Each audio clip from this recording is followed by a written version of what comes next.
আল্লাহ রাব্বুল আলামিন বলেন, আমি আল্লাহ রাব্বুল আলামিন কোরআনুল হাকিম নাজিল করেছি। পৃথিবীর কোন রাজা বাদশাকে আমি আল্লাহ তাআলা এই কোরআনটাকে সংরক্ষণ করার দায়িত্ব আমি আল্লাহ তাআলা দেই নাই, বরং কোরআন নাজিল করেছি আমি আল্লাহ, এবং এই কোরআনের সংরক্ষণের দায়িত্ব আমি আল্লাহ তাআলা নিজে নিয়েছি। জোরে বলেন সুবহানাল্লাহ। মুসলমান ভাইরা রে আমার, আল্লাহ রাব্বুল আলামিন আমাদেরকে এমন একটা কিতাব দান করেছেন। তাওরাতকে কিতাবুল্লাহ বলা হয়, জাবুরকে কিতাবুল্লাহ বলা হয়, ইনজিলকে কিতাবুল্লাহ বলা হয়। কিন্তু আমার আপনার আল্লাহ আমাকে আপনাদেরকে এমন একটা কিতাব দিয়েছেন, যে কিতাবের নাম আল্লাহ তাআলা দিয়েছেন কালামুল্লাহ, আল্লাহর কথা। জোরে বলেন সুবহানাল্লাহ। মুসলমান ভাইরা রে আমার, আল্লাহ রাব্বুল আলামিন আমাদেরকে এমন একটা কিতাব দিয়েছেন, যে কিতাবটাকে বলা হয় কালামুল্লাহ, আল্লাহর কথা। বান্দা কোরআনুল হাকিম তেলাওয়াত করবে, রব্বুল আলামিন কোরআন পড়নেওয়ালার দাম কেমন বাড়ায়া দিয়েছে রে মুসলমান। আজকে আমরা মুসলমান দাবি করি, নিজেকে মুসলমান দাবি করি, নিজেকে বড় ইমানদার দাবি করি, কিন্তু মুসলমান কোরআন পড়তে পারে না, মুসলমান কোরআন মানতে রাজি না। নিজেকে ইমানদার দাবি করি, কিন্তু ইলেকশনের সময় এক কাপ চার বিনিময়ে মুসলমান ইমান বিক্রি করে। কথা বলেন ঠিক কিনা? আজকে আমি আপনি মুসলমান হয়েছি, নামের মুসলমান হয়েছি, কামের মুসলমান হইতে পারি নাই। নিজেকে মুসলমান দাবি করি, কালেমা সহি শুদ্ধভাবে পড়তে পারি না। নিজেকে মুসলমান দাবি করি, কোরআনুল হাকিম তেলাওয়াত করতে পারি না। কিন্তু আমি মুসলমান দাবি করি, কোরআন পড়তে না পারলে কি হবে? বিভিন্ন গায়িকা নায়িকাদের গান মুসলমান গাইতে পারে। কথা বলেন ঠিক কিনা? এই জন্য আমি নিজে একটা কবি লিখছি, তুমি নামের মুসলমান নাকি কামের মুসলমান? তুমি নামের মুসলমান নাকি কামের মুসলমান? ভেবে চিনতে দেখো তুমি কেমন মুসলমান। তুমি নামের মুসলমান নাকি কামের মুসলমান? কথা বলেন ঠিক কিনা? কালেমা পড়তে গেলে হাজার হাজার ভুল, নামাজের কথা সে তো থাকলো বহু দূর। তোমার মুখে শুনি আবার মমতাজের গান। কথা বলেন ঠিক কিনা? তুমি নামের মুসলমান নাকি কামের মুসলমান? মুসলমান ভাইরা রে আমার, আমরা মুসলমান দাবি করি, আল্লাহ তাআলা আমাদেরকে এমন একটা কিতাব দিয়েছেন। মুসলমান ওই কোরআন তো পড়েই না, এমন জায়গার মধ্যে কোরআন রেখেছে, যদি কোনো আত্মীয় স্বজন মারা যায়, মাদ্রাসার হুজুরেরা যদি বলে বাবা বাড়ি থেকে একটা কোরআন নিয়ে এসে দেন, ওই কোরআনটা নিয়ে এসে যখন হাতের মধ্যে দেয়, মনে হয় 2-1 বছরও কোরআন বের করে নাই। কথা বলেন ঠিক কিনা? এ পরিমাণ ময়লা পড়ে গেছে, কোরআনটা বের করেও মোছে না। কিন্তু নিজের বাড়ির মধ্যে সুন্দর একটা টিভি আছে, ওই টিভিটা প্রতিদিন সকাল বিকাল মোছে। সামান্য পরিমাণ যদি ধুলা পড়তে দেরি, দামি কাপড় দেয়া মুছতে দেরি নাই। কথা বলেন ঠিক কিনা? আজকে আমরা যে কোরআনের মাহফিলে বসেছি, এই কোরআনের দাম শুধু দুনিয়াতেই না, বরং আল্লাহ তাআলা কাল কিয়ামতের দিন ডাক দিবেন, ইউকালু লিসাহিবিল কুরআন। কাল কিয়ামতের দিন আল্লাহ তাআলা ডাক দিয়ে বলবেন, ইউকালু লিসাহিবিল কুরআন। ও দুনিয়ার কোরআন পড়নেওয়ালারা, যারা দুনিয়ার মধ্যে কোরআন পড়তে, তোমরা কোথায়? ইকরা, বান্দা তুমি পড়ো, কামা কুনতা তুরাতিলু ফিদ দুনিয়া। বান্দা তুমি তোমার ভাঙ্গা ভাঙ্গা কণ্ঠ দিয়ে দুনিয়ার বুকে যেরকম ভাবে তুমি কোরআন তেলাওয়াত করতে, ও বান্দা আজকে কাল কিয়ামতের দিন আজকে তুমি ওরকম ভাবে তোমার সুলালিত কণ্ঠ দিয়ে কোরআন তেলাওয়াত করো। ফাইন্না মানজিলাকা ইনদা আখিরি আয়াতিন তাকরাউহা। বান্দা যত তালা কোরআন যত আয়াত তেলাওয়াত করবে, বান্দা যে পরিমাণ যতগুলো আয়াত তেলাওয়াত করবে, আল্লাহ রাব্বুল আলামিন ওই বান্দাকে তত তালা জান্নাত দান করবে। জোরে বলেন সুবহানাল্লাহ। আল্লাহ রাব্বুল আলামিন আমাদেরকে কোরআন দিয়েছেন, কোরআন মানলে কি লাভ? আল্লাহ রাব্বুল আলামিন আমাদেরকে কোরআনের মধ্যে কিছু বিষয় দিয়েছেন হালাল, আবার আল্লাহ তাআলা কিছু বিষয় দিয়েছেন হারাম। আল্লাহ রাব্বুল আলামিন আমার আপনার জন্য গরুর গোশত খাওয়া হালাল করেছেন, ছাগলের গোশত খাওয়া হালাল করেছেন, আমার আপনার জন্য শুয়োরের গোশত খাওয়া হারাম করেছেন। কথা বলেন ঠিক কিনা? আল্লাহ রাব্বুল আলামিন মহরানা দেওয়া আমাদের জন্য আল্লাহ তাআলা ইবাদত বানায় দিয়েছেন, আর যৌতুক নেওয়া হারাম করেছেন। কিন্তু মুসলমান মহরানার টাকা পরিশোধ করতে চায় না, যৌতুকের টাকা বিয়ে পড়ানোর আগেই বুঝায় নাই। কথা বলেন ঠিক কিনা? মোটরসাইকেল না দেওয়া পর্যন্ত কবুল বলে না। কথা বলেন ঠিক কিনা? আল্লাহ রাব্বুল আলামিন কোরআন দিয়েছেন, কোরআন যারা পড়বে, আল্লাহ রাব্বুল আলামিন কোরআনের মধ্যে যে সমস্ত বিষয় হালাল করেছেন, মান ক্বারাআল কোরআন, যে ব্যক্তি কোরআন পড়বে, ফাস্তাযকারাহু ফাআহাল্লা হালালাহু, আল্লাহ রাব্বুল আলামিন কোরআনের মধ্যে যে সমস্ত বিষয় হালাল করেছেন, বান্দা হালালকে গ্রহণ করবে, এবং আল্লাহ তাআলা যে বিষয় হারাম করেছেন, ওয়া হাররামা হারামাহু, এবং আল্লাহ তাআলা কোরআনের মধ্যে যে সমস্ত বিষয় হারাম করেছেন, বান্দা হালালকে গ্রহণ করবে, হারামকে বর্জন করবে। আল্লাহ রাব্বুল আলামিন এই ব্যক্তির জন্য আল্লাহ তাআলা কাল কিয়ামতের দিন আল্লাহ তাআলা বলবে, ও কোরআন পড়নেওয়ালা, হালাল হারাম বেঁচে চলনেওয়ালা আমার বান্দা, জান্নাতের যে দরজা দিয়ে তোমার জান্নাতে যাইতে মন চায়, তুমি সেই দরজা দিয়ে জান্নাতের মধ্যে প্রবেশ করো। জোরে বলেন সুবহানাল্লাহ। মুসলমান ভাইরা রে আমার, এই যে মাদ্রাসার মাহফিলে আমরা এসেছি, একজন হাফেজে কোরআন সেই দিন তেলাওয়াত করবে 6666 আয়াত। যখন 6000 আয়াত তেলাওয়াত করা হবে, এমন সময় হাফেজে কোরআন নজর করে দেখবে জাহান্নামের মধ্যে হাউমাউ হাউমাউ করে কে যেন কান্না করতেছে। একজন হাফেজ কোরআন চিন্তা করবে, চেনা চেনা লাগে, না জানি আমার কোন আপনজন একটু ভালো করে দেখি। এমন সময় ওই হাফেজে কোরআন নজর করে দেখবে, ওটা অন্য কেউ না, ওটা হলো আমার বাড়ির পাশে আমার এক বড় ভাই, আমার একজন চাচাতো ভাই, আমার একজন মামাতো ভাই, আমার দাদা নানা আপনজনেরা ওই জাহান্নামের আগুনের মধ্যে হাউমাউ হাউমাউ করে কান্না করতেছে। এমন সময় ওই হাফেজে কোরআন ডাক দে বলবে, আল্লাহ,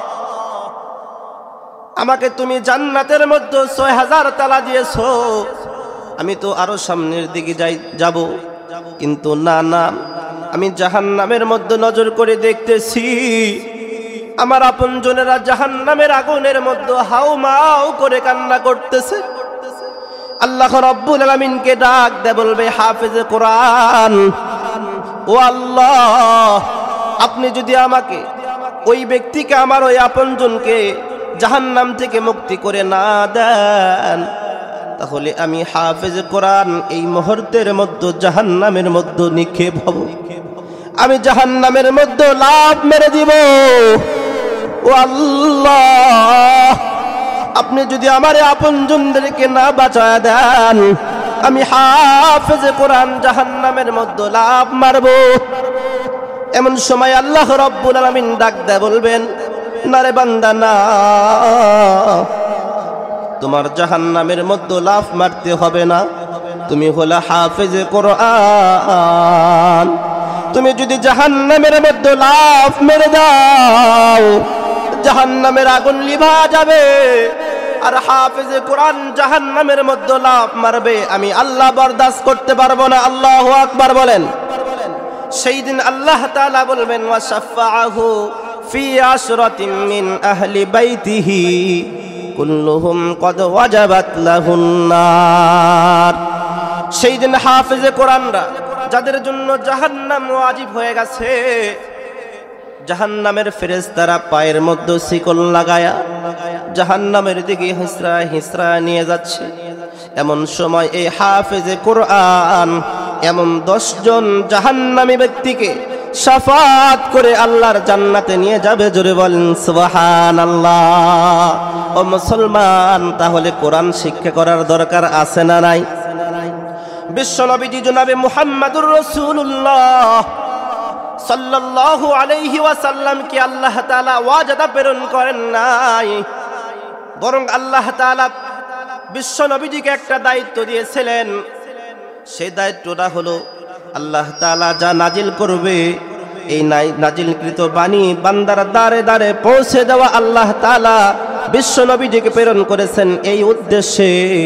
বিশ্বনবীজিকে প্রেরণ করার পিছনে কারণ হলো আল্লাহ বলেন আমি যা নাজিল করব এটা আমার বান্দা বান্দীদের দ্বারে দ্বারে পৌঁছে দেওয়া আপনার দায়িত্ব। আল্লাহ তাআলা বলেন ইয়া আইয়ুহার রাসূল বাল্লিগ মা উনজিলা ইলাইকা মির রাব্বিক ওয়া ইল্লাম তাফআল ফামা বাল্লাগতা রিসালাতাহ। আল্লাহু আকবার বলেন। মুসলমান ভাইরা রে আমার, বিশ্বনবীজির প্রতি যখন আল্লাহ তাআলা কোরআন নাজিল করলেন, এই কোরআন এমন একটা কোরআন, যদি কোনো মানুষ কোরআনের তেলাওয়াত শুনে, বিশ্বনবীজি সাল্লাল্লাহু আলাইহি ওয়াসাল্লাম যখন এই কোরআনের তেলাওয়াত করতেন, কাফেরদের চোখে ঘুম আসতো না যতক্ষণ পর্যন্ত বিশ্বনবীজির তেলাওয়াত না শুনতো। জোরে বলেন সুবহানাল্লাহ। আবু জেহেল আইন করলো وقال الذين كفروا لا تسمعوا لهذا القرآن। আবু জেহেল আইন করলো মুহাম্মাদের কাছে যাওয়া যাবে না, মুহাম্মদ যে জাদুর বিদ্যা বলে এই জাদুর বিদ্যাও শোনা যাবে না। নাউযুবিল্লাহ বলেন। আবু জেহেল আইন করেছে মুহাম্মাদের কাছে যাওয়া যাবে না, মুহাম্মদ যে কিতাব থেকে তেলাওয়াত করে এই তেলাওয়াতকৃত কিতাবের তেলাওয়াত শোনা যাবে না। যদি মুহাম্মাদের তেলাওয়াত শোনো তোমরা পথভ্রষ্ট হয়ে যাবা। নাউযুবিল্লাহ বলেন। দিনের বেলা আবু জেহেল আইন করতো কোরআন শোনা যাবে না, কিন্তু রাত যখন গভীর হয়ে যাইতো আবু জেহেল কোরআন তেলাওয়াত না শোনা পর্যন্ত আবু জেহেলের চোখে ঘুম আসতো না। জোরে বলেন সুবহানাল্লাহ। ও মুসলমান, সেই সময় আবু জেহেল আইন করেছিল, দিনের বেলা আইন করতো, রাতের বেলা কোরআন তেলাওয়াত শুনতো। আর আজকে আমরা মুসলমানের ঘরে জন্ম নিয়েছি, মুসলমান দাবি করি, কিন্তু জান্নাতের বাগানে বসে কোরআন শুনতে রাজি না। কথা বলেন ঠিক কিনা? মুসলমান গান শুনতে রাজি, মুসলমান গায়িকা নায়িকাদের জীবনী পড়তে রাজি, কিন্তু মুসলমান কোরআন পড়তে রাজি না, মুসলমান কোরআন মানতে রাজি না। কথা বলেন ঠিক কিনা? যেদিন থেকে এই মুসলিম জাতি কোরআনের হুকুমত ছেড়ে দিয়েছে, কোরআনকে অবমাননা করা শুরু করে দিয়েছে, বিশ্ব নবীজির আদর্শ ছেড়ে দিয়েছে, সেই দিন থেকে এই মুসলিম জাতি অপমানিত লাঞ্ছিত হওয়া শুরু হয়েছে। কথা বলেন ঠিক কিনা? আবারও যদি মুসলমানেরা এই কোরআনকে মেনে নেয়, আল্লাহু আকবারের ধ্বনি দেয়, আল্লাহ রব্বুল আলামিনকে যদি স্রষ্টা হিসেবে মেনে নেয় আর নারায়ে তাকবীরের আওয়াজ তুলতে পারে, আবারও সারা বিশ্বের রাজত্ব কর্তৃত্ব আল্লাহ তাআলা আবার মুসলমানদেরকে দেবে। কথা বলেন ঠিক কিনা? নাস্তিকতা নিপাত যাক, দিন ইসলাম জিন্দাবাদ, কোটি প্রাণে একই আওয়াজ। খোদাদ্রোহী সার পাবে না এ বাংলায়, ঠাই হবে না, মুসলমানরা জেগেছে আজ। কথা বলেন ঠিক কিনা?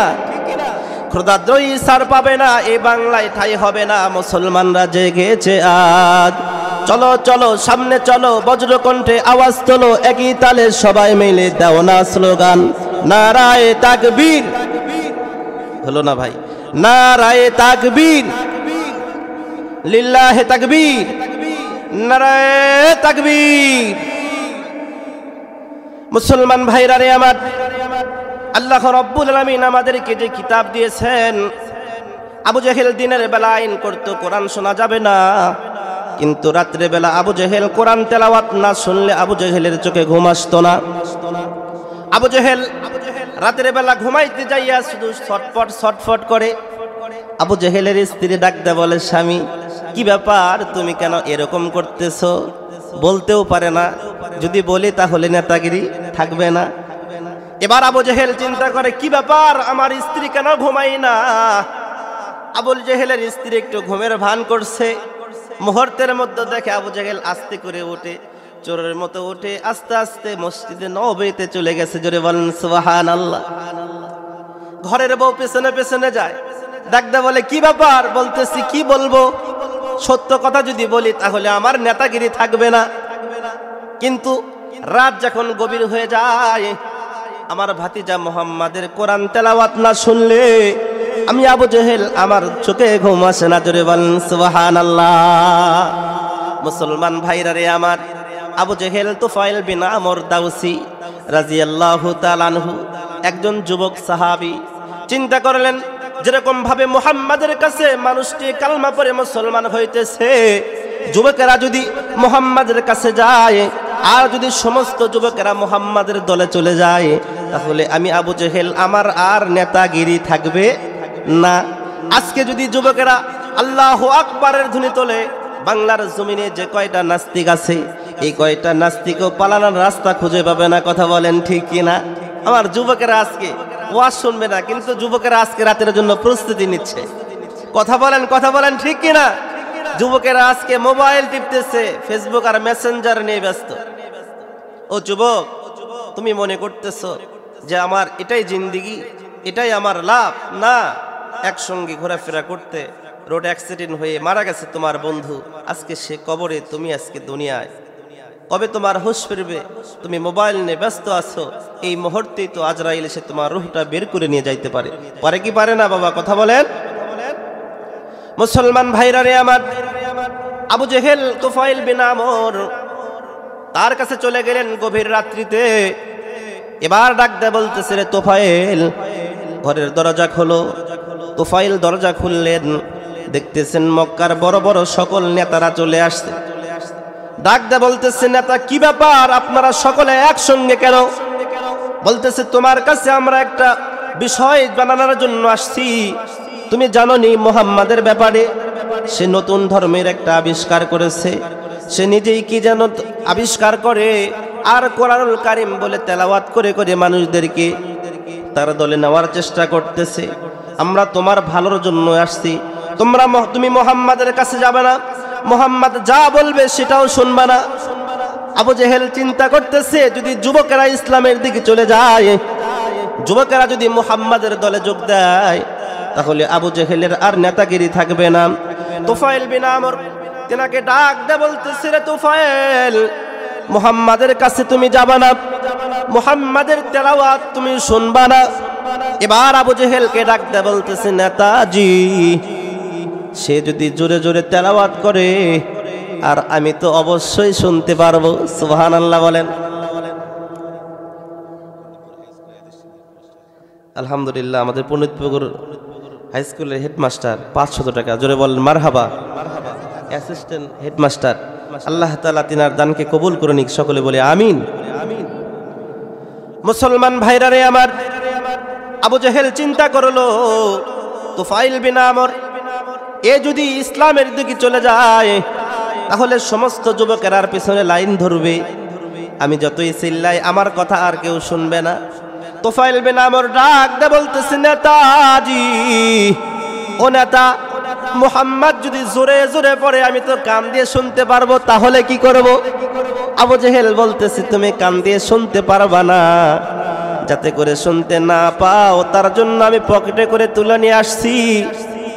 এবার তুফাইল বিন আমরের কানের মধ্যে তুলে দিয়ে বন্ধ করে দিয়েছে। নবী আমার মসজিদে নববীর মধ্যে কোরআনুল হাকিম তেলাওয়াত করতেছেন, নামাজে দাঁড়ায় গেছেন। বিশ্ব নবীজি সাল্লাল্লাহু আলাইহি ওয়াসাল্লাম নামাজের জন্য হাত উঠাইছেন, আল্লাহু আকবার বলেছেন। আর তুফাইল বিন আমর পেছন থেকে বিশ্ব নবীজির হাত দেখেছেন। দেখার পর চিন্তা করতেছেন, এত সুন্দর হাত আমি আমার জীবনে কোনোদিন কোনো বান্দার দেখি নাই। জোরে বলেন সুবহানাল্লাহ। তুফাইল বিন আমরের ভিতরে আরো মহব্বত বাড়ায় গেল। তো সুন্দর হাত আমি পেছন থেকে দেখব না, এই মানুষটার চেহারা আমি সামনে থেকে দেখব। সুবহানাল্লাহ বলেন। এবার তুফাইল বিন আমর আস্তে আস্তে আস্তে আস্তে বিশ্ব নবীজির সামনে চলে আসলেন। বিশ্ব নবীজির চেহারার দিকে তাকায় আর পূর্ণিমার চাঁদের দিকে তাকায়। তুফাইল বিন আমর চিন্তা করে, না না, এত সুন্দর চেহারাওয়ালা মানুষ কখনো পাগল হইতে পারে না। আবু জেহেল বলেছিল এটা একটা পাগল, এ একটা জাদুঘর।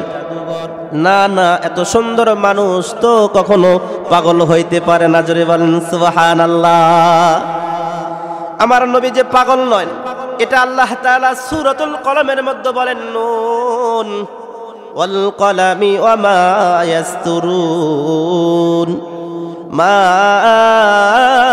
আনতা বিনি'মাতি রাব্বিকা বিমাজনুন। আল্লাহু আকবার বলেন। আল্লাহ রাব্বুল আলামিন সূরাতুল কলমের কসম খেয়ে বলেন, পয়গম্বর, আবু জেহেল আপনাকে পাগল বলতে পারে, আবু জেহেল আপনাকে জাদুঘর বলতে পারে, আমি আল্লাহ তাআলা কলমের কসম খেয়ে বলতেছি, আমি আল্লাহ রাব্বুল আলামিন আপনাকে পাগল করে দুনিয়াতে প্রেরণ করি নাই। বরং আপনাকে যারা পাগল বলবে, বরং তারাই হলো বড় পাগল। কথা বলেন ঠিক কিনা? আল্লাহ রাব্বুল আলামিন বলেন, ও পয়গম্বর, আমি আল্লাহ রাব্বুল আলামিন আপনাকে প্রেরণ করেছি। ওয়ামা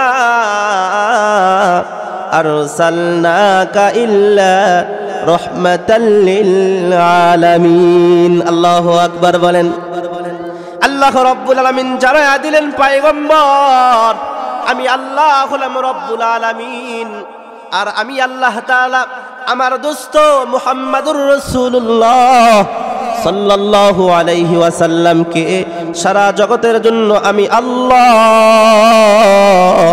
রহমাতুল লিল আলামিন করে প্রেরণ করলাম। জোরে বলেন সুবহানাল্লাহ। মুসলমান ভাইরা রে আমার, এই কোরআনের জন্য জীবন দিলে আল্লাহ তাআলা আমাদেরকে পুরস্কার দিবেন। ও মুসলমান, কোরআনের জন্য জীবন দিব, নেতার জন্য জীবন দেব না। যদি জীবন দিতে হয় আল্লাহর জন্য দেব, যদি জীবন দিতে হয় বিশ্ব নবীজির জন্য দিব। কথা বলেন ঠিক কিনা? মুসলমান ভাইরা রে আমার, বিশ্ব নবীজি সাল্লাল্লাহু আলাইহি ওয়াসাল্লাম এবার তুফাইল বিন আমরকে ডাক দে বলতেছে, রে তুফাইল, তোমার কি মনে হয় আমি পাগল? বলতেছে, না না, আমার মনে হয় না, কারণ এত সুন্দর চেহারাওয়ালা মানুষ কখনো পাগল হইতে পারে না। আবু জেহেল কানের মধ্যে তুলে দেওয়ার কারণে তুফাইল বিন আমর শুনতে পাইতেছে কম। ডাকদা বলতেছে, পয়গম্বর, স্পষ্ট শুনতে পারছি না। কারণ কি? বলতেছে, আবু জেহেল আমার কানের মধ্যে তুলে দিয়ে বন্ধ করে দিয়েছে। এবার বিশ্ব নবীজি ডাকদা বলতেছে, রে তুফাইল, তুমি যদি অনুমতি দাও তাহলে তোমার কানের তুলা আমি বের করে দিব। জোরে বলেন সুবহানাল্লাহ। এবার বিশ্ব নবীজি যখন তুফাইল বিন আমরের কান থেকে তুলা বের করে দিলেন, এবার বিশ্ব নবীজি ডাক দে বলতেছে, রে তুফাইল, তুমি যদি অনুমতি দাও তাহলে আমি কি তেলাওয়াত করি তোমাকে একটু শোনাবো। সুবহানাল্লাহ বলেন। তুফাইল বিন আমর ডাক দে বলতেছে, হ্যাঁ আপনি শোনান। তুফাইল বিন আমর ডাক দে বলতেছেন, আল্লাহ তাআলার কোরআনুল হাকিম তেলাওয়াত করতেছেন, তাহা মা আনজালনা আলাইকাল কুরআনা লিতাশকা। আল্লাহু আকবার বলেন। এবার তুফাইল বিন আমর শোনার পর ডাক দে বলতেছে, ও পয়গম্বর মুহাম্মাদুর রাসূলুল্লাহ, আমি তো একজন কবি, আমি অবশ্যই আমার একটা ধারণা আছে, কিন্তু আমি কসম করে বলি আপনি যা বলতেছেন এটা পৃথিবীর কোনো মানুষের বানানো বিদ্যা না, এটা হলো আমার আল্লাহর পাঠানো কিতাব।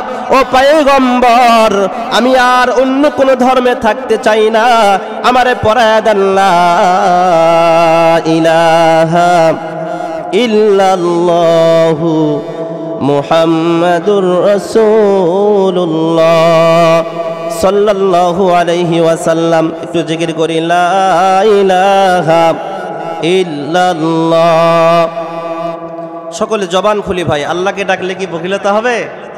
আল্লাহকে ডাকলে আল্লাহ খুশি হয়ে যাবে। আল্লাহকে ডাকলে কে খুশি হবে? আমরা যদি বলি সুবহানাল্লাহ, আলহামদুলিল্লাহ, আল্লাহু আকবার, এই শব্দগুলো বলার কারণে আল্লাহ তাআলা আমাদের আমলনামায় উহুদ পাহাড় পরিমাণ সওয়াব দান করবে। জোরে বলেন সুবহানাল্লাহ। মুসলমান ভাইরা রে আমার, আমরা যখন বলি সুবহানাল্লাহ, আল্লাহ রাব্বুল আলামিন ডাক দেয়া বলে, ফেরেশতারা দেখো আমার কিছু বান্দারা জান্নাতের বাগানের মধ্যে বসে গুনাহওয়ালা জবান দিয়ে বলতেছে সুবহানাল্লাহ। গুনাহওয়ালা জবান দিয়ে বলতেছে ও সুবহানাল্লাহ।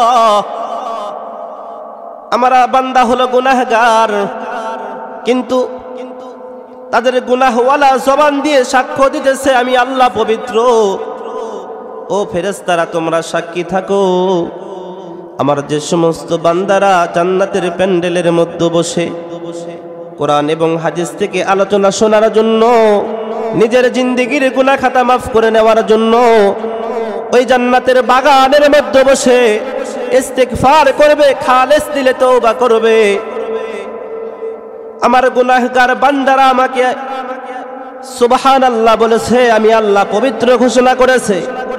যাও যাও আমার বান্দারা ওই জান্নাতের বাগানের মধ্যে বসে খালেস দিলে ইস্তিগফার করার কারণে আমি আল্লাহ তাআলা বান্দাদের জিন্দেগির গুনাহ মাফ করে দিয়ে আমি আল্লাহ তাআলা ওই বান্দাদেরকেও পবিত্র বানায়া দিলাম। জোরে বলেন সুবহানাল্লাহ। লিল্লাহি তাকবীর, নারায়ে তাকবীর, নারায়ে তাকবীর। হইল না ভাই? দেখবেন কিছুদিন পর ইলেকশন আসবে, 10 জন দেখবেন এমন ভাবে চিল্লানি দিবে, 10 জনের আওয়াজে মনে হবে 100 জন স্লোগান দিচ্ছে। কথা বলেন ঠিক কিনা? নেতার জন্য স্লোগান দিয়ে বাড়িতে বউকে বলবে তাড়াতাড়ি পানি গরম কর, গলা বসে গেছে। নেতা কয় বছর খাওয়াবে? 5 বছর। তারপরে নেতার আর খোঁজ পাওয়া যাবে? আসতেও পারে, নাও আসতে পারে। 5 বছর পর প্রয়োজন লাগতেও পারে, 5 বছরের মধ্যে দরকার হতেও পারে, নাও হতে পারে। কিন্তু এই সামান্য কিছু সময়ের জন্য আপনি নেতার স্লোগান দিয়ে গলা ফাটাইলেন, অথচ মায়ের গর্ভে আপনাকে আল্লাহ তাআলা খাওয়াইছেন, আজও খাওয়াইতেছেন। যতদিন পর্যন্ত জীবিত থাকবেন ততদিন পর্যন্ত আল্লাহ তাআলা খাওয়াইবেন। সে আল্লাহ তাআলার নামের স্লোগান দিতে কোনো প্রফুল্লতা আছে? জোরে বলেন নারায়ে তাকবীর, নারায়ে তাকবীর। মুসলমান ভাইরা রে আমার, বিশ্ব নবীজি জনাবে মুহাম্মদুর রাসূলুল্লাহ সাল্লাল্লাহু আলাইহি ওয়াসাল্লামকে আল্লাহ তাআলা দায়িত্ব দিলেন, ইয়া আইয়ুহার রাসূল, ও পয়গম্বর আমি আল্লাহ তাআলা আপনাকে প্রেরণ করেছি, বাল্লিগ মা উনজিলা ইলাইকা মির রাব্বিক। পণ্ডিত প্রগ্রাম ব্যবসায়িক সুবহান ভাই 1000 টাকা জোরে বলেন মারহাবা। আল্লাহ তাআলা তিনার দানকে কবুল করে নিক, সকলে বলেন আমিন।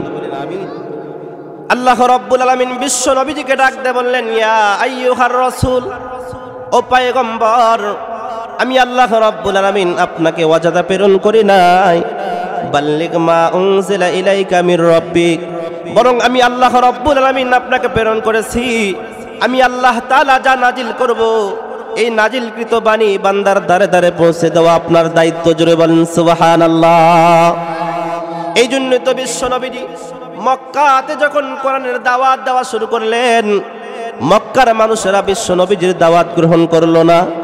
বিশ্ব নবীজি আমার বড় আশা করে মনটা খারাপ করে চিন্তা করলেন, আমার দাদার দেশের মানুষ হয়তো আমার দিন বুঝবে না, আমার দাদার দেশের মানুষ হয়তো দিন মানতেছে না, কিন্তু একটু তায়েফে যাই, আমার নানার এলাকার মানুষ হয়তো এই দিন গ্রহণ করবে। ও মুসলমান, নবী আমার বড় আশা করে তায়েফের ময়দানে গেলেন। তায়েফের ময়দানে যাইতে দেরি তায়েফের নেতারা যুবকদেরকে লেলিয়ে দিল, ওই যে দেখতেছো মুহাম্মদ সে একটা পাগল, তোমরা তাকে আঘাত করো। ও মুসলমান, যে নবীর শরীরের মধ্যে আল্লাহ তাআলা মশা মাছি পড়াকে হারাম করেছিলেন, তায়েফের যুবকেরা সেই নবীর শরীর থেকে রক্ত ঝরাইছে। বিশ্ব নবীজি সাল্লাল্লাহু আলাইহি ওয়াসাল্লাম চলতে পারতেছেন না। যাইতে যাইতে কিছু দূর যাওয়ার পর বিশ্ব নবীজির হাঁটু বরাবর একজন কাফের পাথরের আঘাত করলেন। মুহূর্তের মধ্যে নবী আমার জমিনের মধ্যে পড়ে যায়। হযরতে যায়েদকে ডাক দেয়, বলতেছে, রে যায়েদ, দাঁড়াও, একটু দাঁড়াও। ও যায়েদ, আমার পায়ের মধ্যে এমন জোরে আঘাত করেছে, আমি আর দাঁড়াইতে পারতেছি না। হযরতে যায়েদ রাদিয়াল্লাহু তাআলা আনহু বিশ্ব নবীজিকে কাঁধের মধ্যে লইলেন। বিশ্ব নবীজি পা তুলে ফালাইতে পারতেছেন না, নবী আমার পা হিসরা হিসরা যাইতেছে। এমন সময় জিবরাইল আমিন আলাইহিস সালাতু ওয়াস সালাম চলে আসছে। আল্লাহ তাআলা জানায়া দিলেন, রে জিবরাইল, যাও আমার দোস্তরে বলো, সে যদি অনুমতি দেয় আমি আল্লাহ রাব্বুল আলামিন তায়েববাসীদেরকে উলট পালট করে দিব। জিবরাইল আমিন আলাইহিস সালাতু ওয়াস সালাম চলে আসলেন। এসে বলতেছি, ইয়া রাসূলুল্লাহ, ইয়া হাবিবাল্লাহ, ও নবীজি, আপনি যদি অনুমতি দেন, আল্লাহ তাআলা বলে দিয়েছেন, আপনি যদি অনুমতি দেন আমি জিবরাইল তায়েববাসীদেরকে উলট পালট করে দিব। বিশ্ব নবীজি বলতেছেন, না ভাই জিবরাইল না, জোরে বলেন সুবহানাল্লাহ। পাহাড়ের ফেরেশতারা ডাক দেয়, বলে, ও রাহমাতাল লিল আলামিন, নবী আপনি অনুমতি দেন, আমরা দুই সাইড থেকে দুইটা পাহাড় চাপ দিয়ে তায়েববাসীদেরকে ধ্বংস করে দিব। বিশ্ব নবীজি ডাক দেয়, বলতেছে, না না, আল্লাহ রাব্বুল আলামিন আমাকে তো গজব করে পাঠাই নাই, বরং আমার আল্লাহ আমাকে পাঠাইছেন, আমা আরসালনাকা ইল্লা রাহমাতাল লিল আলামিন। আল্লাহু আকবার বলেন। আল্লাহ রাব্বুল আলামিন বিশ্ব নবীজি সাল্লাল্লাহু আলাইহি ওয়াসাল্লামকে রহমত করে প্রেরণ করেছেন। নবী আমার মক্কার জিন্দেগিতে নির্যাতন সহ্য করেছেন 1 বছর 2 বছর না, 13টা বছর। কয় বছর? 13 বছর পর আল্লাহ রাব্বুল আলামিন জানায় দিলেন, পয়গম্বর, আমি আল্লাহ রাব্বুল আলামিন আপনাকে যে কিতাব নাজিল করেছি, গোপনে গোপনে আর দাওয়াত দিলে হবে না, আপনি হিজরত করে মক্কায় যান আর ওখানে গিয়ে প্রকাশ্যে দাওয়াত দেওয়া শুরু করে দেন। সুবহানাল্লাহ বলেন। বিশ্ব নবীজি হিজরত করলেন। হিজরতের অনেক লম্বা চড়া কথা। বিশ্ব নবীজি সাল্লাল্লাহু আলাইহি ওয়াসাল্লামকে আমরাও মহব্বত করি, সাহাবা আজমাইনরাও মহব্বত করতেন। বিশ্ব নবীজি বলেন, লা ইউমিনু আহাদুকুম হাত্তা আকুনা হাব্বা ইলাইহি মিন ওয়ালিদিহি ওয়া ওয়ালাদিহি ওয়ান নাসি আজমাইন, মুত্তাফাকুন আলাই। বিশ্ব নবীজি সাল্লাল্লাহু আলাইহি ওয়াসাল্লাম বলেন, ওই সময় পর্যন্ত তোমরা পরিপূর্ণ মুমিন মুসলমান হইতে পারবা না যতক্ষণ পর্যন্ত তোমার নিজের আপনজনদের চাইতে আমি মুহাম্মাদুর রাসূলুল্লাহ সাল্লাল্লাহু আলাইহি ওয়াসাল্লামকে বেশি মহব্বত না করবা, ততক্ষণ পর্যন্ত পরিপূর্ণ মুসলমান হওয়া যাবে না। কথা বলেন ঠিক কি না? নবী আমার হিজরতের পূর্বে হযরতে আবু বকর সিদ্দিক রাদিয়াল্লাহু তাআলা আনহুকে ডাক দেয়, বলতেছেন, রে আবু বকর, অল্প কিছুদিনের মধ্যেই আমি হয়তো মক্কা থেকে হিজরত করে মদিনায় চলে যাব। হযরতে সিদ্দিক আকবর রাদিয়াল্লাহু তাআলা আনহু কেমন মহব্বত করতেন নবীজিকে, হযরতে ওমর রাদিয়াল্লাহু তাআলা আনহু কেমন মহব্বত করতেন। নবী আমার কয়েক মাস পর দরজায় এসে নক করলেন, রে আবু বকর। নবী আমার ডাক দিতে দেরি, আবু বকরের দরজা খুলতে দেরি না। সুবহানাল্লাহ বলেন। নবী আমার ডাক দেয়, বলে, আবু বকর, কি ব্যাপার, তুমি কি ঘুমাও নাই? আবু বকর ডাক দেয়, বলে, ইয়া রাসূলুল্লাহ, ইয়া হাবিবাল্লাহ, নবীজি যেদিন আপনি বলেছেন আমাকে সঙ্গী করে নিয়ে হিজরত করবেন, খোদার নামের কসম করে বলি পয়গম্বর, সেদিন থেকে নিয়ে আজ পর্যন্ত আমি কোনোদিন রাতের বেলা বালিশে মাথা লাগাই নাই। জোরে বলেন সুবহানাল্লাহ। নবী আমার হিজরত করে মদিনায় চলে গেলেন। এবার বিভিন্ন রাজা বাদশাদের কাছে চিঠি লিখলেন যে তোমরা কালেমা পড়ে মুসলমান হয়ে যাও, আমার দাওয়াত কি গ্রহণ করো, আর যদি দাওয়াত গ্রহণ না করো তাহলে তোমাদের সঙ্গে আমরা যুদ্ধ করব। সুবহানাল্লাহ বলেন। মুসলমান ইমানদার হিরাক্লিয়াস নামে একজন বাদশা ছিল। হিরাক্লিয়াসের কাছে বিশ্ব নবীজি চিঠি লিখলেন। বিশ্ব নবীজি একজন দূত পাঠায়া দিলেন। ওই সাহাবার হাতে চিঠি পাঠিয়ে দিলেন। হিরাক্লিয়াস বিশ্ব নবীজি সাল্লাল্লাহু আলাইহি ওয়াসাল্লামের চিঠি পাওয়ার পর বড় রাগ করলেন। এত বড় সাহস, আমি হলাম খোদা, আর একজন দেখি নতুন ধর্ম ঢুকাইতেছে। মুহূর্তের মধ্যে বিশ্ব নবীজির চিঠিটাকে 4 টুকরা করলেন এবং বাদশাহ হিরাক্লিয়াস পায়ের নিচে ফেলে পায়ের দ্বারা পিষ্টাইতেছেন। এরকম করে এক পর্যায়ে রাগ করে বলতেছে, চিঠিতে নিয়ে আসছে যে দূত, ওই দূতকে হত্যা করো। আল্লাহর পয়গম্বরের সাহাবীকে এমন নির্মম ভাবে হত্যা করলো। বিশ্ব নবীজি সাল্লাল্লাহু আলাইহি ওয়াসাল্লামের কাছে খবরটা চলে গেল। নবী আমার মসজিদে নববীতে সমস্ত সাহাবাদেরকে ডাক দেয়া বললেন, ও আমার সাহাবারা, আসো আসো, তোমরা সকলে আসো। ও আমার নওজোয়ান সাহাবী, তোমরা সকলে মসজিদে নববীতে চলে আসো। জোরে বলেন সুবহানাল্লাহ। বিশ্ব নবীজি সাল্লাল্লাহু আলাইহি ওয়াসাল্লাম ডাক দেয়া বলতেছে, দেখো আমার কলিজার টুকরা সাহাবী, তাকে দেখো হিরাক্লিয়াস কিরকম ভাবে নির্মম ভাবে হত্যা করেছে। তোমাদের ভাইয়ের হত্যার বদলা কি তোমরা নিবা না? সকল সাহাবারা ডাক দে বলতেছে, ইয়া রাসূলুল্লাহ, ইয়া হাবিবাল্লাহ, নবীজি আপনি অনুমতি দেন। আপনার অনুমতি পাইলে আমাদের ভাই তিনার হত্যার বদলা আমরা নিব। জোরে বলেন সুবহানাল্লাহ। মুসলমান ভাইরা রে আমার, সাহাবাদের সংখ্যাই ছিল 3000 আর কাফেরদের সংখ্যাই ছিল 2 লক্ষ। মুসলমানদের সংখ্যা কতজন? 3000 আর কাফেরদের সংখ্যাই ছিল 2 লাখ। মুসলমান ভাইরা রে আমার, বিশ্ব নবীজি সাল্লাল্লাহু আলাইহি ওয়াসাল্লাম ডাক দে বলতেছেন, অনেক লম্বা চড়া কথা সংক্ষেপ করে দিতেছিলেন মুসলমান। বিশ্ব নবীজি সাল্লাল্লাহু আলাইহি ওয়াসাল্লাম ডাক দে বলতেছেন, আজকের যুদ্ধের সেনাপতি, সর্বপ্রথম যিনি সেনাপতি হবে তিনি হলো হযরতে যায়েদ বিন হারেসা রাদিয়াল্লাহু তাআলা আনহু। জোরে বলেন সুবহানাল্লাহ। হযরতে যায়েদ বিন হারেসা বিশ্ব নবীজি সাল্লাল্লাহু আলাইহি ওয়াসাল্লামের পালক পুত্র। কেমন মহব্বত করতেন। কিছু দুষ্ট লোকেরা হযরতে যায়েদ রাদিয়াল্লাহু তাআলা আনহুকে কিডন্যাপ করে নিয়ে আসছেন। নবী আমার তিনাকে ক্রয় করে নিলেন। নেওয়ার কিছুদিন পর অনেক লম্বা চড়া কথা সংক্ষেপ করে বোঝানোর জন্য বলতেছি। বিশ্ব নবীজি সাল্লাল্লাহু আলাইহি ওয়াসাল্লাম হযরতে যায়েদ রাদিয়াল্লাহু তাআলা আনহুকে পালক পুত্র বানাইলেন। হযরতে যায়েদ রাদিয়াল্লাহু তাআলা আনহু বিশ্ব নবীজির দরবারে থাকা শুরু করলেন। এই খবরটা যখন যায়েদ রাদিয়াল্লাহু তাআলা আনহুর মা বাবার কানে পর্যন্ত পৌঁছে গেল, হযরতে যায়েদ রাদিয়াল্লাহু তাআলা আনহুর বাবা এবং হযরতে যায়েদ রাদিয়াল্লাহু তাআলা আনহুর চাচা দুইজন চলে আসলেন বিশ্ব নবীজির দরবারে। আসার পর ডাকতে বলতেছি, ইয়া রাসূলুল্লাহ, ইয়া হাবিবাল্লাহ, আপনার দরবারে যে একটা বালক আছে, সে হলো আমার কলিজার টুকরা সন্তান, সে হলো আমার যায়েদ। বিশ্ব নবীজি সাল্লাল্লাহু আলাইহি ওয়াসাল্লাম যায়েদকে ডাকলেন।